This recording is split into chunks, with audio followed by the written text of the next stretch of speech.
আওয়ামী লীগের সময়কালটা আমরা খেয়াল করে দেখি, একটা শ্বেতপত্র প্রকাশিত হয়েছে। সেই শ্বেতপত্র বলছে যে বাংলাদেশ থেকে আওয়ামী লীগের সময়কালে $240 বিলিয়ন, যেটা টাকার অঙ্কে প্রায় 30 লক্ষ টাকা বাংলাদেশ থেকে সেটাকে পাচার করা হয়েছে। এত বিশাল 30 লাখ কোটি টাকা এটা বাংলাদেশ থেকে পাচার করা হয়েছে। এত বিশাল একটা অঙ্ক বাংলাদেশ থেকে পাচার হয়ে গেছে। দেশের অর্থনীতিটা এখন একটা ঝুপড়ির মতো আছে, যে ঝুপড়িতে আসলে টাকা পয়সা নাই, একটা খালি একটা জায়গার মধ্যে আমরা আছি। এটা আরো সত্য হয় সেই সময়টাতে যখন আমরা দেখি যে বাংলাদেশের আসলে ঋণের পরিমাণটা কত। এ সরকার যখন দায়িত্ব গ্রহণ করে সে তখন ঋণের পরিমাণটা ছিল 23 লাখ কোটি টাকার মতো, কিন্তু এই কয়েক মাসেই এই ঋণের পরিমাণ কিন্তু আরো 1 লাখ কোটি টাকার উপরে বেড়ে এখন 24 লাখ কোটি টাকা এটা রূপান্তরিত হয়েছে। অর্থাৎ সরকার ক্ষমতা গ্রহণ করার পরই মাঝখানের এই 4 মাস সময়কালে আরো 1 লক্ষ কোটি টাকা ঋণের জালে দেশকে কিন্তু বেঁধে ফেলা হয়েছে মাননীয় স্পিকার। আমরা যদি খেলাপি ঋণের দিকে তাকাই, আমাদের লাখ লাখ টাকা এটা খেলাপি ঋণের মধ্যে আছে। এমনকি এই অবস্থা হয়ে আছে যে আমাদের এই সংসদের 2 জন সংসদ সদস্য তারা এখনো পর্যন্ত শপথ গ্রহণ করতে পারেন নাই, কারণ তারা এখনো পর্যন্ত কোর্টে এই খেলাপি ঋণের ইস্যুর মধ্যে তারা আটকে আছেন। এখনো পর্যন্ত সরকারি দলের তরফ থেকে কিন্তু সে ব্যাপারে কোনো ব্যাখ্যা বিশ্লেষণ এখনো পর্যন্ত আনা হয় নাই।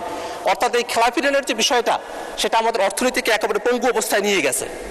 আমরা আমাদের মূল্যস্ফীতি মুদ্রাস্ফীতির যদি দিকে তাকাই, এটা 2 অঙ্কের ঘরে আছে, 10% কাছাকাছি।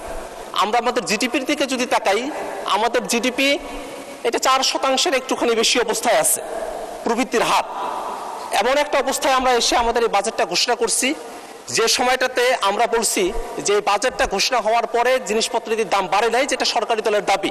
কিন্তু বাস্তবতা হলো এই বাজেটটা ঘোষণা করার আগেই সরকার তার এই 3 মাসের সময়কালের মধ্যেই 2 দফায় তারা বিদ্যুৎ এবং জ্বালানির দাম তারা বৃদ্ধি করেছেন।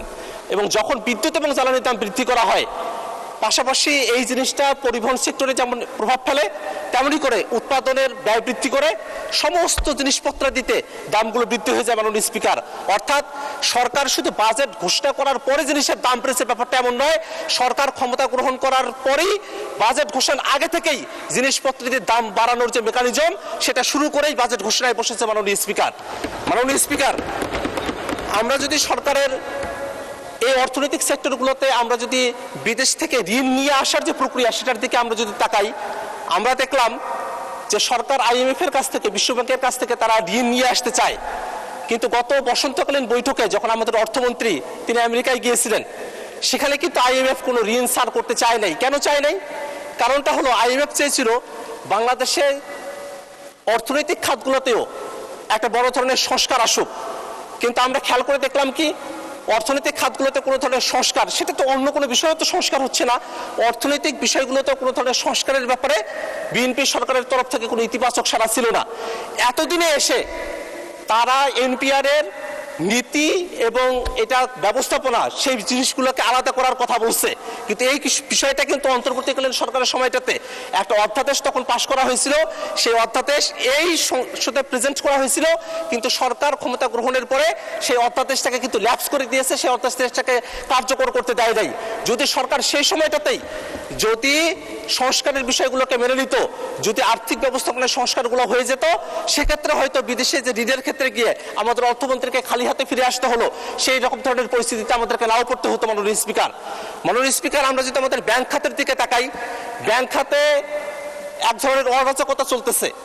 শুধু ইসলামী ব্যাংকের ব্যাপারে আমি বলবো না, ইসলামী ব্যাংকে কি ধরনের অরাজকতা চলছে এটা আপনারা সকলেই জানেন। এর বাইরে গিয়ে আরো 5টি ব্যাংক আছে যে ব্যাংকগুলোকে একীভূতকরণ করা হয়েছে।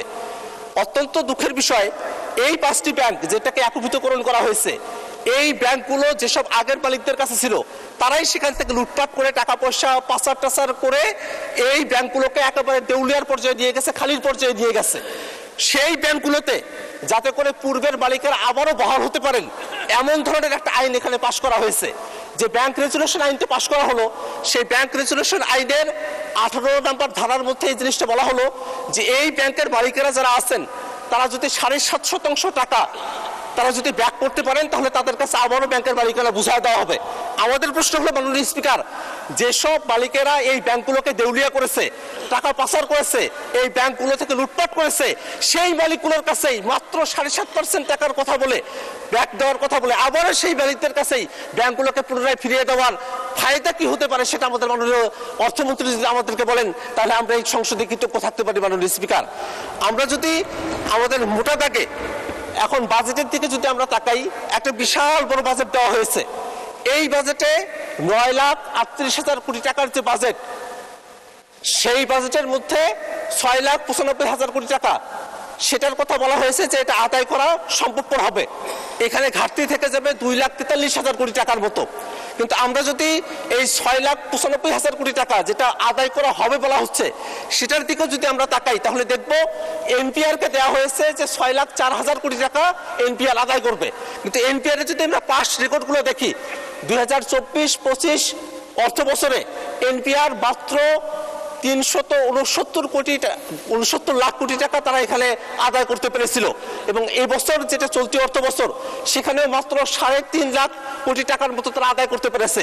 যে এনপিআর 4 লক্ষ কোটি টাকায় আদায় করতে পারে না, সেই এনপিআর এর উপরে যদি 6 লক্ষ কোটি টাকার বোঝা চাপিয়ে দেওয়া হয় এবং যদি তৃপ্তির ঢেকুর তোলা হয় যে আমাদের ঘাটতি কম আছে, তাহলে কিন্তু সেটা জনগণের সঙ্গে এক ধরনের প্রতারণা করার শামিল। মাননীয় স্পিকার, কারণ আমরা দেখতেছি এখনই 2,43,000 টাকার ঘাটতি আছে। এনপিআর যখন তার লক্ষ্যমাত্রা পূরণ করতে পারবে না সেই সময় এটাতে শেষে গিয়ে যেটা দেখা যাবে এই ঘাটতি আরো বেড়ে যাবে। অর্থাৎ এই যে বাজেট, এটা শুধু বড় বাজেট না, এটা বড় একটা ঘাটতির বাজেটে পরিণত হয়েছে। মাননীয় স্পিকার, আমরা যদি আরো একটু ভিতরের দিকে তাকাই, এই বাজেটকে একটা বিনিয়োগ বান্ধব বাজেট বলা হচ্ছে মাননীয় স্পিকার, কিন্তু আমরা দেখতেছি সরকার ঋণ নিয়ে দেশের এই বাজেটটাকে সচল রাখার একটা পরিকল্পনা হাতে নিয়েছে। সরকার অভ্যন্তরীণ ব্যাংকগুলো থেকে 1,12,000 কোটি টাকার মতো ঋণ তারা গ্রহণ করবে। সরকার যদি ব্যাংকগুলোর কাছ থেকে ঋণ গ্রহণ করে তাহলে প্রাইভেট সেক্টরে বিনিয়োগ হবে না, প্রাইভেট সেক্টরে লোন ডিসপার্স হবে না, এবং যার কারণে কিন্তু অর্থনীতি একটা স্থবির অবস্থায় এসে দাঁড়াবে, একটা ক্রাউডিং ইফেক্ট একটা তৈরি হবে, যার কারণে আমাদের এখানে বিনিয়োগ হবে না, কর্মসংস্থান হবে না। যে বাজেটটাকে বলা হচ্ছে যেটা বিনিয়োগ বান্ধব বাজেট, সেই বাজেটের মধ্যে ক্রাউডিং ইফেক্ট তৈরি করার মতো পদ্ধতি রেখে ব্যাংকগুলো থেকে অর্থ সরকার আদায় করে নিবে, সরকার নিয়ে যাবে, এবং তার কারণে এখানে প্রাইভেট সেক্টর যারা আছে তারা কোনোভাবেই সেখান থেকে উপকৃত হবে না। এই কারণে এই যে একটা বাজেট ঘোষণা করা হয়েছে সেই বাজেটটা বিনিয়োগ বান্ধব তো নয়, বরং বিনিয়োগের পরিপন্থী একটা বাজেটে পরিণত হয়েছে। মাননীয় স্পিকার, আমরা যদি এই বাজেটের আয়করের দিকে একটু তাকাই, আয়করের ক্ষেত্রে 3,75,000 টাকা করা হয়েছে, 25,000 টাকা বাড়িয়ে দেওয়া হয়েছে, যেটা এখানে এটার উপরে আয়কর বসানো হবে না। কিন্তু 3,75,000 টাকার উপরে যখনই যাবে এর পরবর্তী ধাপের ক্ষেত্রে বলা হয়েছে 3 লক্ষ টাকার জন্য সেখানে 10% হারে সেখানে ট্যাক্স প্রদান করতে হবে। আমরা যদি এটা খেয়াল করে দেখি, গত বছর কিন্তু এই পরিমাণটা ছিল 5%, কিন্তু এখন যখন এটা 10% করা হয়েছে তখন এটা সরাসরি মধ্যবিত্ত যারা আছে, যারা অল্প ইনকাম করে তাদের উপরেই এটার একটা সরাসরি প্রভাব পড়ছে। কারণটা হলো কোনো একজন ব্যক্তি মাসে যদি 35,000 টাকা ইনকাম করে থাকেন তাহলে বছর শেষে যে ট্যাক্সটা প্রদান করতে হচ্ছে 420 টাকা, এখন কিন্তু সেটা 620 টাকায় উন্নীত হয়েছে। অর্থাৎ এই মধ্যবিত্তের উপরে প্রথম যে আয়কর, সে আয়করের উপরে 48% আয়কর বৃদ্ধি করা হয়েছে। এটা একটা মধ্যবিত্তের উপরে মরণ ফাঁদে পরিণত হয়েছে। মাননীয় স্পিকার, আমরা যদি ক্ষুদ্র ব্যবসায়ীদের দিকে তাকাই, ক্ষুদ্র ব্যবসায়ীদের উপরে অগ্রিম কর চার্জ করা হয়েছে। গ্রামের দোকানদার যারা আছেন তাদেরকে বলা হচ্ছে 0.2% তাদেরকে কর প্রদান করতে হবে।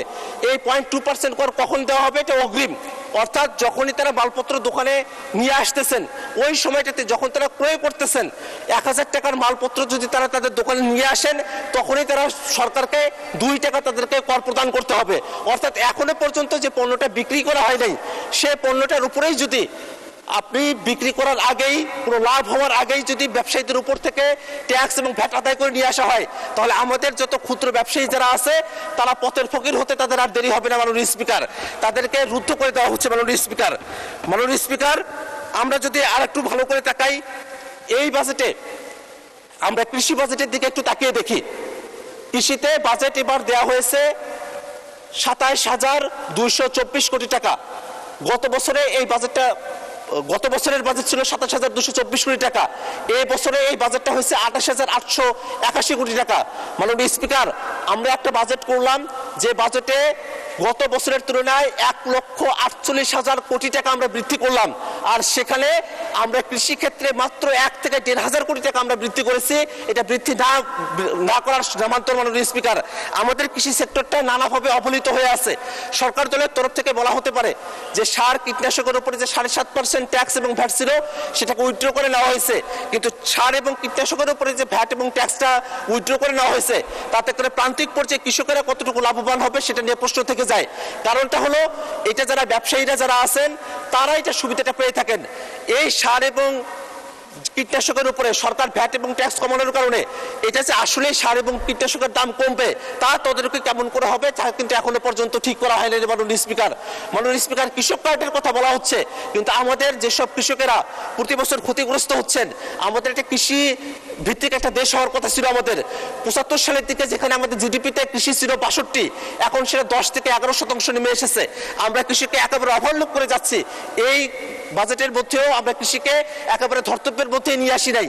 আমরা মনে করি কৃষিতে বাজেট বৃদ্ধি করার দরকার আছে এবং এটা 1,500 কোটি টাকা না, এটা এমন পরিমাণে বাজেট বরাদ্দ করতে হবে যাতে করে আমরা কৃষকদেরকে ভর্তুকির আওতায় নিয়ে আসতে পারি এবং কৃষকদেরকে আমরা সত্যিকার অর্থেই তাদের পাশে দাঁড়াতে পারি।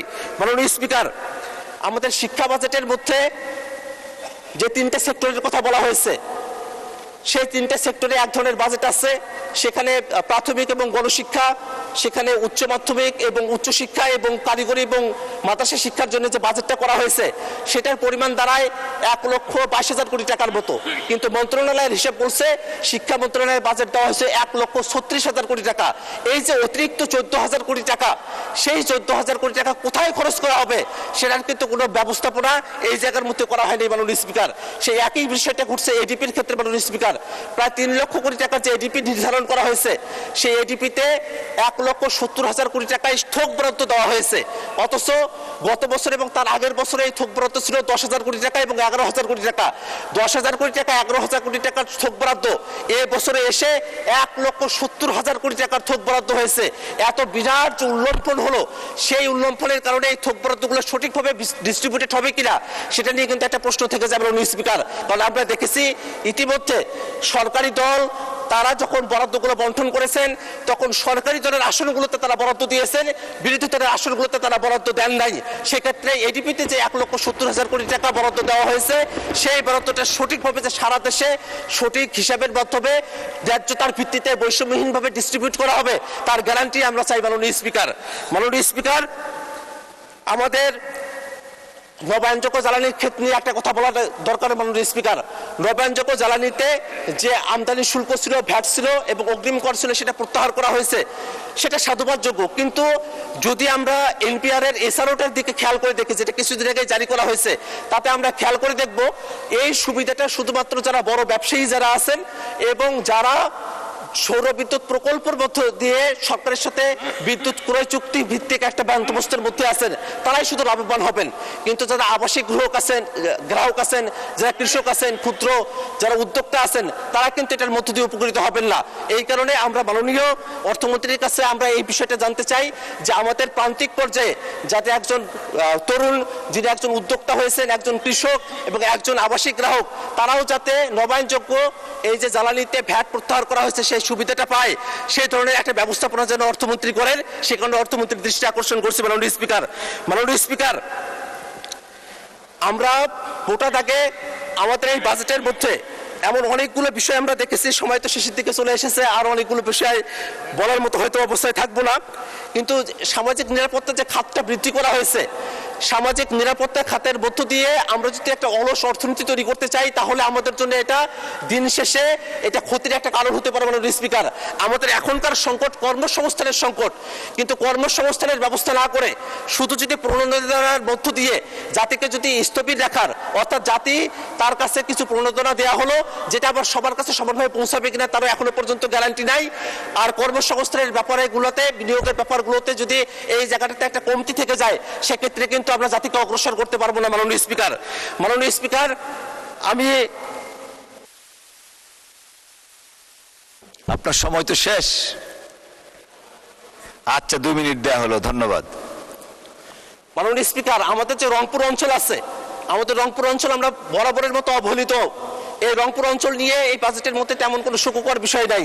বরং আমি দেখলাম যে আমাদের রংপুর অঞ্চলে হাটিকমরুল এলাকা রংপুরের যে মহাসড়ক যেটা ছিল, সেখানে যে বরাদ্দটা দেওয়া হয়েছিল গত বছর, তার তুলনায় এবছর আরো বরাদ্দ কমিয়ে দেওয়া হয়েছে, বরাদ্দ সেখানে হ্রাস করা হয়েছে। আমাদের তিস্তা মহাপরিকল্পনা, সেটার আলোচনা এখনো পর্যন্ত এই বাজেটের মধ্যে কোথাও কোনোভাবেই প্রাসঙ্গিক হয়ে উঠতে পারে নাই। আমরা চাই আমাদের রংপুর অঞ্চলে, আমরা দীর্ঘ সময় ধরে বৈষম্যের শিকার হয়ে আছি, আমাদের উন্নয়ন বরাদ্দ এত কম গোটা রংপুর বিভাগের জন্য, এটা মাত্র 1% পর্যবেসিত হয় প্রায় বছরগুলোতে। আমরা চাই যে আমাদের উন্নয়ন বরাদ্দগুলো বৃদ্ধি করা হোক, রংপুর অঞ্চল অবহেলিত অঞ্চল, সেই অঞ্চলটা সামনের দিকে এগিয়ে যাক। মাননীয় স্পিকার, আমি বক্তব্যের একেবারে শেষ প্রান্তে এসেছি। আমাদের মাননীয় অর্থমন্ত্রী তার যখন বক্তব্য দিয়েছিলেন, সেই বক্তব্যে 234 পৃষ্ঠার বক্তব্যের মধ্যে একেবারে দ্বিতীয় পৃষ্ঠার মধ্যেই তিনি বলেছিলেন যে এই অর্থনৈতিক যে বিপর্যয় চলছে, সোশ্যাল ফ্যাব্রিকের যে ক্ষতিটা হয়েছে, এখান থেকে যদি আমরা পুষিয়ে উঠতে চাই, তাহলে অবশ্যই আমাদেরকে রাজনৈতিক সংস্কার করতে হবে। কিন্তু মাননীয় স্পিকার, সেই রাজনৈতিক সংস্কার কি আমরা সরকারি দলের মধ্যে দেখতে পাই? মাননীয় স্পিকার, জনগণ গণভোটের রায় দিল, জনগণ এখানে সংবিধান সংস্কার পরিষদ গঠনের জন্য রায় দিল, এখনো পর্যন্ত সরকারি দল সংবিধান সংস্কার পরিষদের কথা তারা বলছে না। জনগণ স্বাধীন বিচার বিভাগের জন্য রায় দিয়েছে, এখনো পর্যন্ত সরকার দল সেটার ব্যাপারে কিছু বলছে না।